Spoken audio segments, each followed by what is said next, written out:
Hi guys and welcome to FinLadder. I'm ISHAAN and in this video I'll talk about the best ways of doing an MBA. अब बहुत obviously बात है यार बहुत ज़्यादा लोग मास्टर्स करते हैं एंड बहुत ज़्यादा लोग उस मास्टर्स के अंदर स्पेसिफिकली MSc, MBA या फिर MBA in marketing, MBA in finance ये सब कुछ के लिए प्लान करते हैं फिर सो करते हैं.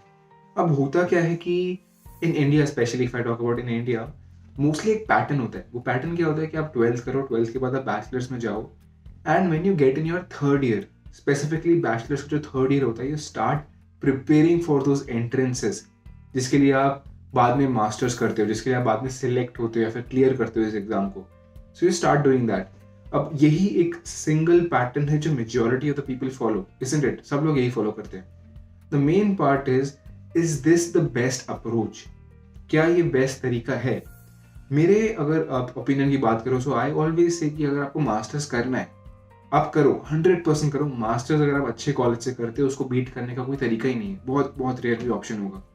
बट एक चीज का ध्यान रखना, that is again my personal opinion. There is no right और wrong in this, just opinion wise. I feel कि मास्टर्स शुड बी डन अगर आप एक बार बैचलर्स खत्म कर दो, 2-3 साल का वर्क एक्सपीरियंस गेन कर लो, देन यू प्लान और you go for your masters. 2-3 छोटे मोटे रीजन है इसके लिए. नंबर वन इज कि अगर आप 20 ईयर्स के हो, when you are in your third year, you are either 19, 20 और 21, इसके अलावा कोई और एज होगी नहीं. So if you are in your third year at the age of 20, I don't want you to be 100% sure कि यार मेरे को मास्टर्स करके जॉब ही करना है. बिकॉज मास्टर्स के बाद सब लोग जॉब ही करते हैं, इसमें कुछ अलग नहीं है. द पॉइंट इज कि अब जब आप 20 ईयर्स के हो ना यार, आई डोंट वांट कि आप एक फाइनल डिसीजन ले लो कि हाँ मेरे को मास्टर्स ही करनी है. सो वो आई don't want. Number two is, suppose you do 2 years of job after your graduation and then you go for masters. Masters के बाद सबका क्या प्लान है? जॉब करनी है, अच्छी जॉब करनी है. So if you are clearing your masters at the age of 23, 24, 25 after experience, there is one more scenario where you are clearing your masters just after graduation. तो जब आप उस जॉब के लिए बैठोगे ना मास्टर्स के बाद, तो दो सिनारीज होंगे. एक सिनारी होगा जहाँ पे आपके पास जॉब एक्सपीरियंस है और जहाँ पे आपके पास जॉब एक्सपीरियंस नहीं है. So job experience will always be beneficial when you are going for your placements from masters. एक दो और छोटे मोटे reasons है, but I hope you are getting the point. So this is my 2 cents on that. अब होती है best 4 approaches of going for masters. अब let's say कि you have thought about it कि मेरे को bachelor's के बाद करनी है या फिर job के बाद करनी है your masters. There are various ways of doing it. India से कर सकते हैं, बाहर से कर सकते हैं, डिस्टेंस से कर सकते हैं, गैप लेके कर सकते हैं, बहुत सारे तरीके होते हैं. The best number 1 approach is you do it by cracking an entrance exam. सबसे कॉमन एंट्रेंस एग्जाम कौन सा होता है? CAT exam. 98, 99, 99.5, 99.9, these are the percentiles that get you, gives you a very good college, है ना. बाद में ठीक है उसका GT होता है, इंटरव्यू होता है, पास मार्क्स काउंट होते हैं, बहुत सारी चीज़ें होती है, बट ये क्रैक करना इज द प्राइमरी थिंग. अगर आपकी 90% से कम आ जाती है कैट के अंदर या फिर 95 से भी आजकल कम आ जाती है, you don't get a very good college. फिर पास मार्क्स कितने भी अच्छे हो या फिर प्रोफाइल कितनी भी अच्छी हो, until unless it's not exceptional, तो फिर उसका उतना चांस होता ही नहीं है and you don't want to leave it till that point. So the best approach is आप एंट्रेंस दो. इंडिया के अंदर जो भी एंट्रेंस एग्जाम्स होते हैं, स्पेशली और कैट एंड जैट एग्जाम्स, उसको आप क्रैक करो in such a way that you get a very good percentile, या फिर उस स्कोर को आप बीट कर पाओ. किसी किसी में स्कोर होता है जिसके एक थ्रेशोल्ड के ऊपर if you score then you get the college. तो आप उसको क्रैक करो and get into a very very good MBA college in India itself. In India, that's the number 1 best approach. It's not confusing, it's very straightforward, very simple. Crack an exam, get into it. The second best option is going abroad. अब बहुत लोग abroad का plan करते भी है, बहुत लोग abroad का प्लान नहीं भी करते हैं. At my time I was planning about it, but there were many of my friends who were not planning about it. So ऐसा कोई रूल ऑफ थंब नहीं है कि करना ही करना या फिर बिल्कुल भी नहीं करना, ऐसा कुछ नहीं है. It's totally dependent upon your choice. But the first factor is risk and especially the investment पे return. ठीक है, that's the number 1 point. अगर आप मास्टर्स कर रहे हो, you are spending 20 lakhs, 30 lakhs, you are getting a job of 30 lakhs, it's good.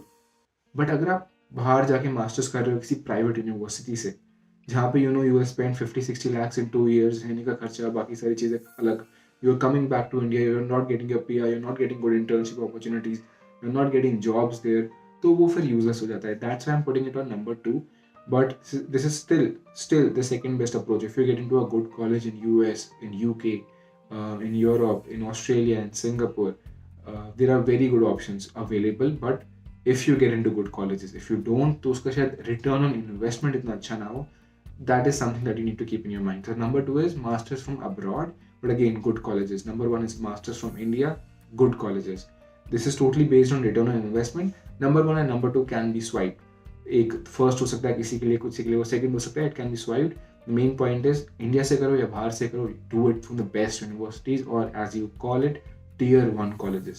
Number 3 is, suppose यार Ishan, I gave the CAT exam or I gave my GMAT, I applied for colleges abroad, but मेरे को कोई अच्छा college नहीं मिल रहा है. This is a very very common question by the way. मुझे कोई अच्छा कॉलेज नहीं मिल रहा है, then what should I do? See, I believe, this is again a personal opinion, अगर आपको अच्छा कॉलेज नहीं मिल रहा है, take a gap year, take a drop, but take it. अब बहुत लोगों को ये लगेगा यार कि ये ठीक एडवाइस शायद नहीं है, एंड इसका एक डिसएडवांटेज डेफिनेटली है कि gap years are not appreciated. ठीक है यार, we see a lot of posts motivating people, but honestly gap year का अगर देखा जाए तो यार मैं एक रिक्रूटर हूँ, मैं देखता हूँ कि एक बंदे का एक गैप ईयर है तो मैं ज़रूर क्वेश्चन करूँगा क्यों है. यू कैन ऑब्वियसली से मैं इंटर्नशिप्स कर रहा था, मैं अपने पेरेंट्स के बिजनेस में इन्वॉल्व था, मैं कोर्सेज कर रहा था, you can make up for it of course. But the point is कि वो तब भी थोड़ा समझ जाते हैं कि सब लोग यही बोलते हैं gap year is mostly because you wanted to re-attempt for your masters or for any other thing. You re-attempt and still failures are not totally accepted. तो वो ही होता है एक चीज़. This is a slight disadvantage, but I would say कि यार masters mostly लोग life में एक बार करते हैं, उसके बाद प्लान करते हैं कि हमको जॉब करनी है. अगर आपको एक ही बार मास्टर्स करनी है और एक ही बार जॉब करनी है after your masters, I believe कि यू शुड मेक श्योर कि आप बेस्ट कॉलेज, बेस्ट मास्टर्स और बेस्ट जॉब पिक करो. And best masters or best job are totally dependent upon your best college. अगर कॉलेज बेस्ट है, that makes the other two best anyway. तो I would say कि एक साल drop लो, री-अटेम्प्ट, चाहे वो इंडिया से करने का प्लान हो, चाहे वो अब्रॉड से करने का प्लान हो, but reattempt. Give yourself one more year, give yourself one more shot, and then decide upon your masters. Take a drop year if you are not getting a good college. अब number 4 please वही लोग करो और वही करना जिनको placement से concern नहीं है. इसका मतलब क्या है कि अगर आप मास्टर्स करते हो, मैं बहुत बार बोल चुका हूँ इस वीडियो के अंदर, you do it because you want a good placement. अगर वो प्लेसमेंट ही नहीं मिल रही है तो मैं मास्टर्स क्यों करूँगा. आई एम सेइंग कि यार इस MBA में इसमें एडमिशन ले लो, कॉलेज में बहुत अच्छा कॉलेज है, बहुत अच्छी अपॉर्चुनिटीज़ है, बट 30 लाख का खर्चा, जॉब को ही नहीं लगेगी बाद में, कोई लगेगी ही नहीं जॉब. आप करोगे उसको, आप नहीं करोगे उसको. 90% लोग तो अभी सुन के बैक ऑफ कर रही है. So fourth option is your distance masters. Distance masters का मतलब होता है ऑनलाइन मास्टर्स. इंडिया के अंदर सिम्बोसिस, IMT गाजियाबाद, नारसी मंजी और बहुत सारे other institutes they provide this option of distance MBA. तो अगर आपके MBA में 20-30 लाख लगता है, यहाँ पे आपके 2-3 लाख में पूरा का पूरा काम हो जाता है 2 सालों का. एंड ऊपर से इट्स ऑनलाइन, सो आपको कोई और खर्चा नहीं करना होता. You are studying from your home. Exam में मोस्टली घर से ही होते हैं. अगर कोविड रेस्ट्रिक्शंस नहीं है तो may be they can have it offline, otherwise they are online. So the point is कि आप ये तभी करना if you only want credentials कि हाँ मैंने मास्टर्स कर रखी है, दैट इज़ अ वे. बस तब डिस्टेंस MBA करना. Yes I have done masters, number 1 point. और if you want knowledge, number 2 point. और नॉलेज के लिए there are many other courses, so it's not necessarily कि मेरे को MBA ही करनी है, that too distance MBA. Then there are some other personal objectives of people who pursue distance MBA, mostly credentials and mostly knowledge. इसको तभी करना if you are not concerned about any other thing, especially your placements.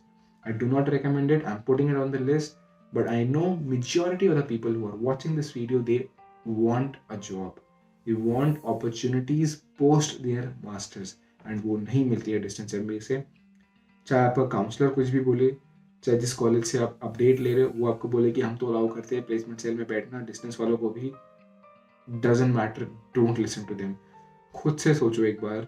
एक बंदा मेरे सामने बैठा है जिसने रेगुलर MBA करी है और एक बंदा मेरे सामने बैठा है जिसने डिस्टेंस MBA करी है, and there profile is exactly the same. Let's say, do you think I will even choose और थिंक अबाउट डिस्टेंस MBA वाला बच्चा?